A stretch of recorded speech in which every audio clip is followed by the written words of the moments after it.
I was at a friend's place, browsing her bookshelf, when one found the DSM, the Diagnostic and Statistical Manual of Mental Disorders.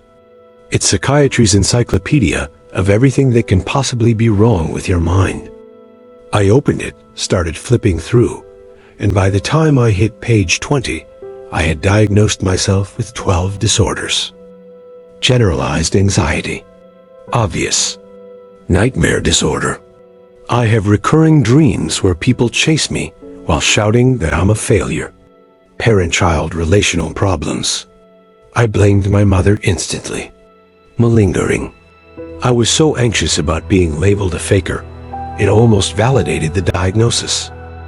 I wasn't sure if I was mentally ill or if the book was simply classifying normal human suffering as pathology.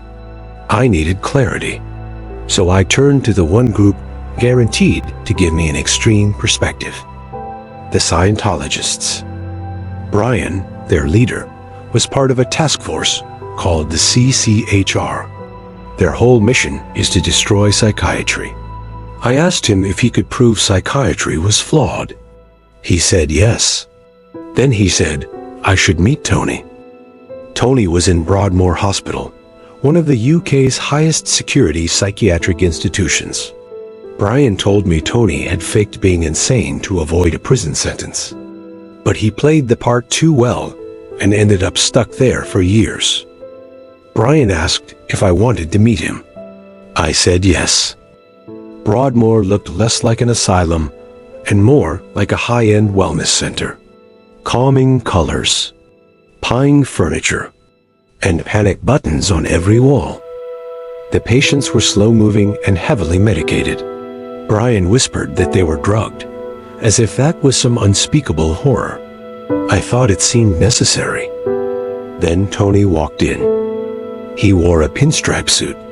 His handshake was firm. He looked like someone trying very hard to look normal. We sat down and I asked if the story was true. Did he fake it? He said yes. When he was 17, he assaulted someone. In jail, his cellmate told him to act insane to avoid prison. Nurses, pizza, PlayStation. That was the promise. He told the prison psychiatrist that he got sexual pleasure from crashing cars. He had just watched the film Crash. He also said he liked watching women die. That detail came from a Ted Bundy biography. When he arrived at Broadmoor, he immediately tried to reverse course. He told them he wasn't insane, that it had all been a mistake, but no one believed him. He had now been locked up for 12 years. If he had just served his sentence, he would have been out in 5. He explained that trying to seem normal inside Broadmoor only made things worse. He talked about football, television, science. He once told a nurse that the US military was training bees to detect explosives. That was a fact he had read in New Scientist. But in his file, it was written down as a delusion. He stayed in his room because his neighbors were violent offenders. One strangled people. The other raped them while singing. That choice, too, was considered suspicious. His file said he was aloof and grandiose. I went home and emailed his psychiatrist, Dr. Anthony Maiden. I asked him if Tony was actually mentally ill. Dr. Maiden said they believed Tony had faked his original symptoms, but they had since diagnosed him as a psychopath. He explained that faking madness was manipulative, which is a trait on the Psychopathy Checklist. Everything Tony did to seem sane only confirmed his diagnosis. His suit suggested glibness. His attempts at conversation indicated superficial charm and grandiosity. Avoiding the other patients proved lack of empathy. The more Tony tried to appear normal, the more evidence they saw of his psychopathy. Dr. Maiden suggested I take a course from Dr. Robert Hare, the psychologist who created the checklist used to diagnose psychopaths. So I did. By the end, I was a certified psychopath spotter. Dr. Hare explained that 1 in 100 people is a psychopath. In the corporate world, that number climbs to 4%. Psychopathy is rewarded in capitalism.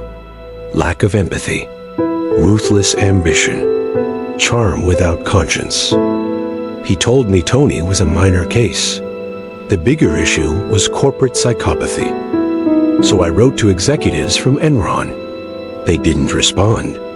Then I reached out to Al Dunlop, a notorious CEO who specialized in downsizing companies and firing people with a smile. I told him I believed he might have a rare brain anomaly that made him fearless and unique. He invited me to Florida. His mansion was filled with statues of predators, sharks, tigers, falcons. He walked me through his garden, pointing at them like a proud zookeeper. We sat in his kitchen. His wife and bodyguard stood nearby. I asked if I could read him the Psychopathy Checklist. He said yes. I asked about grandiosity. We were standing under a massive portrait of him holding a falcon. He said it was important to believe in yourself. I asked if he was manipulative. He said that was called leadership. I asked if he had shallow emotions. He said emotions were inefficient and weighed people down. He answered every item on the list with confidence, reframing each one as a business strength. But then I noticed something. Every time he gave me an answer that didn't fit the psychopathy profile, I ignored it. He told me he had been accepted to West Point, that he had only been married twice, that his second marriage had lasted decades. None of it made it into my notes. He caught me. He asked if I was writing that part down. I told him no. He laughed and said he wasn't surprised. That's when I realized I wasn't just identifying psychopaths. I was shaping them, leaving out their humanity to make the story cleaner, easier to explain, easier to sell. Back in London, Tony called me. He asked why I hadn't returned his calls. I told him his doctors said he was a psychopath. He said it was a trap. If he expressed remorse, they said he was faking. If he didn't, they said he lacked empathy. He invited me to attend his tribunal. After 14 years, they released him. Outside, he told me everyone is a little psychopathic. He said I was. He said he obviously was. I asked what he was going to do now. He said he was going to Belgium to pursue a woman he liked. She was married. He said he would need to fix that. 2 years passed. Nothing happened. Then he got into a fight at a bar. He went to jail for 1 month. He called me again. He asked if he could buy me a drink. I didn't go. Would you?